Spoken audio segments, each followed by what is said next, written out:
జీవితంలో కొన్ని రోజులు ఇలా ఉంటాయి. ఏం తప్పు చేయకపోయినా కూడా ఎందుకో మనసు భారంగా అనిపిస్తుంది.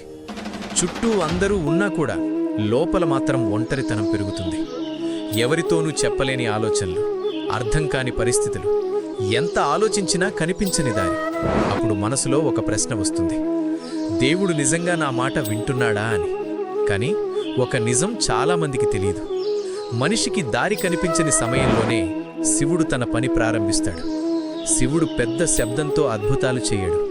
నెమ్మదిగా, నిశ్శబ్దంగా, ఎవరికీ తెలియకుండా జీవితాన్ని మార్చడం ప్రారంభిస్తాడు. ఒకరోజు అకస్మాత్తుగా మన ఆలోచనలు మారిపోతాయి. ముందు భయంగా అనిపించిన విషయం చిన్నదిగా కనిపిస్తుంది. మనసులో తెలియని ధైర్యం కలుగుతుంది. అది యాదృచ్ఛికం కరదు. శివుడి కరుణ మన జీవితంలో పనిచేస్తున్న సంకేతం.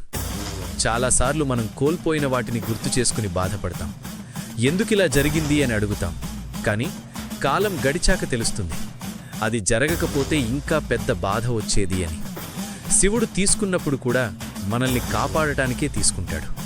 మనకు వెంటనే అర్థం కాకపోయినా ఆయన నిర్ణయం ఎప్పుడూ తప్పు కాదు. ప్రార్థన చేసిన వెంటనే ఫలితం కనిపించకపోతే చాలామంది నిరాశపడతారు.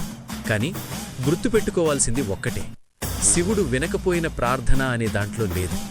మనము పలికిన ప్రతి మాట, మనసులో పెట్టుకున్న ప్రతి కోరిక, నిశ్శబ్దంగా కారిన ప్రతి కన్నీరు ఆయనకు తెలుసు.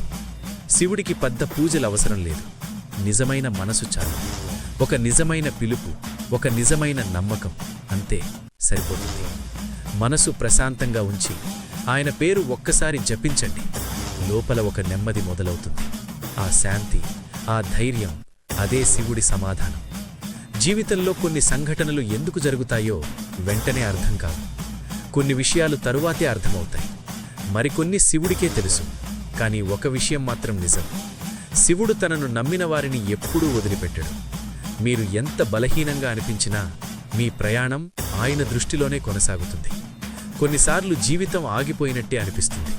అదే సమయంలో శివుడు కొత్త మార్గం సిద్ధం చేస్తున్నాడు. ముగింపు అనిపించే చోటే కొత్త ప్రారంభం దాగి ఉంటుంది. ఇప్పుడే ఒక క్షణం మీకోసం తీసుకోండి. మీ మనసులో ఉన్న బాధను గుర్తు చేసుకోండి. దాన్ని గట్టిగా పట్టుకొని ఉండకండి. నిశ్శబ్దంగా శివుడికి అప్పగించండి. మనసు తేలికవుతుంది. ఆందోళన తగ్గుతుంది. లోపల శాంతి ప్రవహించడం ప్రారంభమవుతుంది.